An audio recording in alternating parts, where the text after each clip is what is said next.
Tuhan baik, anugerahnya kekal selamanya.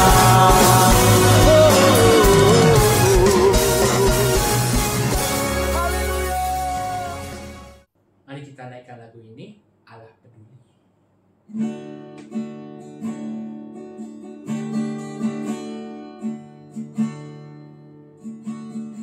Hanya perkara yang tak dapat mengerti, mengapakah harus terjadi di dalam kehidupan ini. Satu perkara yang kusimpan dalam hati,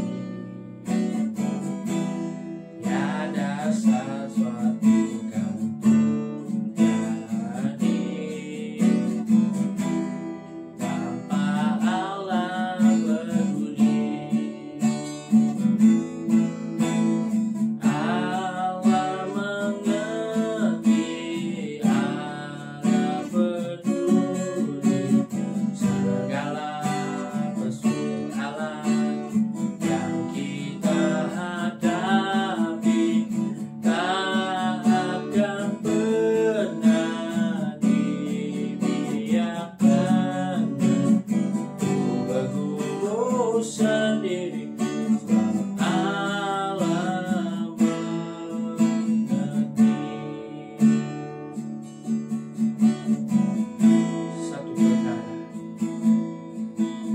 Satu perkara yang kusimpan dalam hati,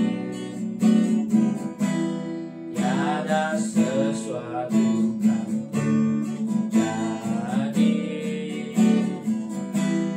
tanpa Allah peduli. Allah mengerti, Allah peduli segala persoalan yang kita hadapi, tak akan pernah dibiarkannya bergumul sendiri. Sebab Allah mengerti, Allah mengerti, Allah mengerti, Allah peduli segala persoalan yang kita hadapi, tak akan pernah dibiarkannya bergumul sendiri. Sebab Allah mengerti. Ku bergumul sendiri, bergumul sendiri, bergumul sendiri. Sebab Allah mengerti.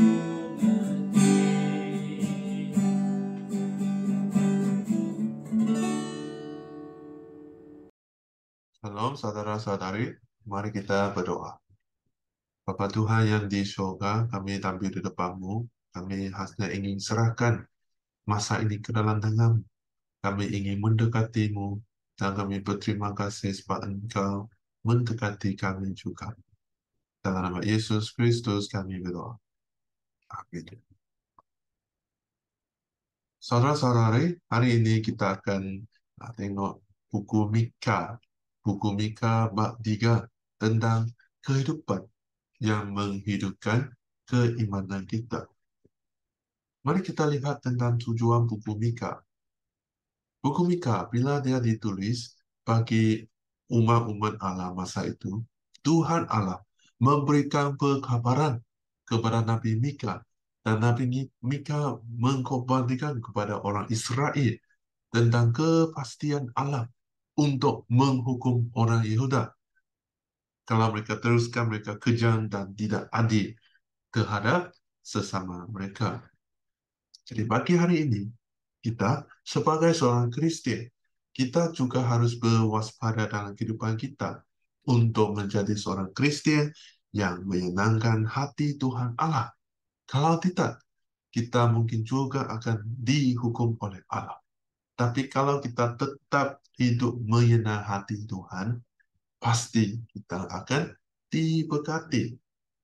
Dalam bab 3 hari ini, kita boleh lihat ada dua kumpulan orang yang Nabi Mika berkhotbahkan. Mari kita buka ke buku Mika, bab 3, ayat 1 ke 2. Buku Mika, bab 3, ayat 1 ke 2.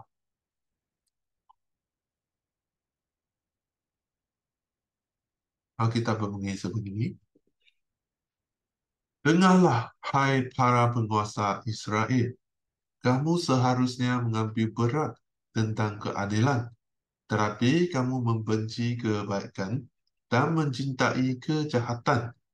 Kamu mengguliti umatku hidup-hidup dan mencari daging mereka daripada tulang.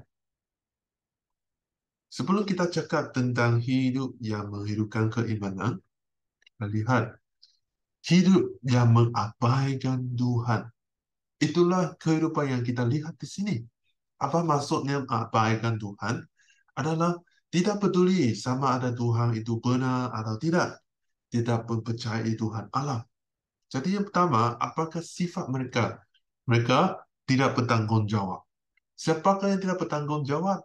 Kita lihat dalam buku Mika ini adalah para penguasa Israel. Apa yang dalam mereka buat?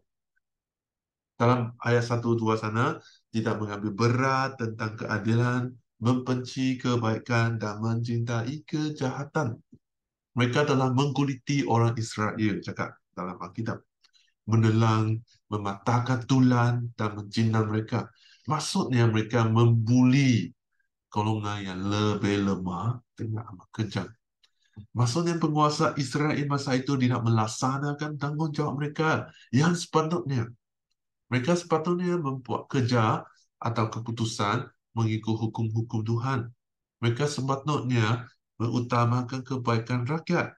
Mereka sepatutnya ada keadilan dalam semua hal ini. Tapi mereka tidak. Mereka membuat terbalik. Apa kesudahan mereka? Kamu boleh lihat dalam ayat 4. Walaupun berseru kepada Tuhan, tetapi Tuhan tidak akan menjawab. Lagi dia tidak akan mengabulkan doa. Maksudnya Tuhan tidak akan mendengar doa penguasa tersebut. Contohnya, bila kita mengundi kan, macam mana kita buat keputusan untuk undi sesiapa? Kan kita perlu tengok sama ada orang itu ada keadilan atau mengutamakan kebaikan kita, ada tidak kan? Bukan itu yang buat terbaliknya, tidak bertanggung jawab, rasuah dan sebagainya kan? Di hari ini sama juga untuk kita semua. Coba kamu fikirkan, sebagai salah seorang dalam keluarga, adakah kamu mengutamakan kebaikan ahli keluarga kamu? Adakah kamu ada kasih sayang yang banyak terhadap mereka? Dalam kehidupan, adakah kamu melaksanakan tanggungjawab kita sendiri sebagai seorang pekerja, seorang rakyat Malaysia, ataupun tanggungjawab-tanggungjawab yang lain? Kita harus hidup mengikut ajaran Alkitab, Alkitab, mengikut kehendak Allah, dan kita tetap akan diberkati oleh Tuhan Allah. Itulah tentang penguasa politik masa itu. Bagaimanakah dengan pemimpin agama? Kita lihat ayat 5. Ayat 5. Umatku telah ditipu oleh nabi-nabi yang menjanjikan keamanan kepada orang yang memberi mereka wang, tetapi mengancam dan memusuhi orang yang tidak memberi apa-apa. Tuhan berfirman kepada nabi-nabi itu. Jadi apa yang kita lihat tentang nabi-nabi? Mereka tidak ada tingkah laku yang betul. Nabi-nabi masa itu, apa yang mereka lakukan? Menipu orang Israel. Macam mana mereka menipu? Menjanjikan keamanan kepada orang yang memberi uang, tetapi mengancam orang yang tidak. Macam saya kata, kalau kamu mempercayai Yesus Kristus, wah, kamu akan digunakan dengan 1.100 di masa depan. Kalau kamu banyak mempersembahkan wang, kamu akan mendapat keamanan. Itu memang menipu.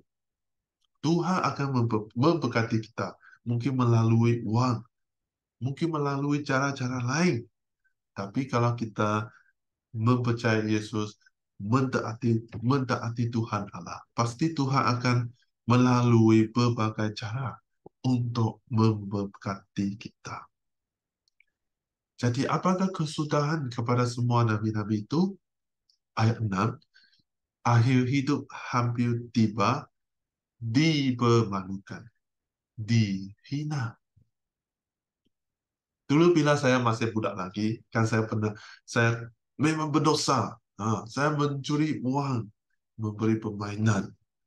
Bila ibu bapa jumpa satu permainan, saya tipu. Oh, itu dari kawan, itu apa-apa dan sebagainya.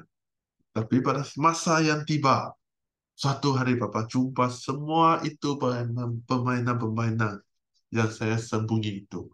Habis saya. Saya shock. Tidak dapat cakap apa sudah. Kerana saya tipu dan curi uang. Habis itu bagaimana? Dihukum. Jadi apa yang dapat kita belajar dari sini adalah seperti yang dicakap dalam Yakobus. Katakanlah ya apabila maksudmu ya, dan tidak apabila maksudmu tidak. Dengan demikian, kamu tidak akan dihukum oleh Allah. Jadi dalam semua hal, kita haruslah lakukan dengan benar. Dalam pertuturan, dalam cakap setiap hari, semua yang dicakap atau memberitahu itu mestilah kebenaran. Mestilah apa yang benar. Jangan kita menipu, jangan kita berbohong, dan jangan cakap-cakap tentang orang lain. Tidak benar punya pun cakap. Itu tidak baik. Sebab ayat 7 kata, orang itu akan dipermalukan kerana apa mereka yang cakap itu tidak tepat. Saudara-saudari, inilah dua jenis orang, dua kumpulan orang yang kehidupan mereka mengabaikan Tuhan Allah. Mereka tidak bertanggungjawab. Mereka tidak ada tingkah laku yang betul. Hari ini, saudara-saudari kita sebagai orang percaya, kita mesti menghidupkan keimanan kita menjadi seorang yang bertanggungjawab terhadap diri sendiri dan juga terhadap orang lain. Dan juga berjaga tentang tingkah laku diri sendiri dari masa ke masa untuk memuliakan nama Allah. Mari kita sekarang renung dan berdoa. Kita tampil di depan Allah, mari kita fikirkan tentang kehidupan kita sendiri. Mohon Roh Kudus mengingatkan kita tentang kesalahan kita dalam kehidupan, bertaubat dan bertekad untuk hidupkan iman kita. Mari kita berdoa.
Saudara-saudari, mari kita berdoa. Bapa Tuhan yang di syurga, kami bersyukur dan mengucap terima kasih atas kesediaan-Mu dalam kehidupan kami. untuk hari yang baru ini Engkau tetap bersama dengan kami dalam kehidupan kami, dalam pelayanan kami, dalam kerja kami, dalam hubungan kami. Bapa Tuhan, kami serahkan diri sendiri ke dalam tangan-Mu. Mohon Engkau membantu kami. Dalam kehidupan kami ada banyak tanggungjawab yang perlu kami laksanakan.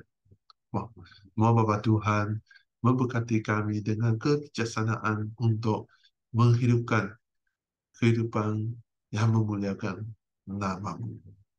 Kami serahkan hari ini ke dalam tangan-Mu. Bapa Tuhan, Engkau tetap bersedia dan membantu kami untuk lebih mengalami kesertaan-Mu dalam kehidupan kami. Dalam nama Yesus Kristus kami berdoa. Amin.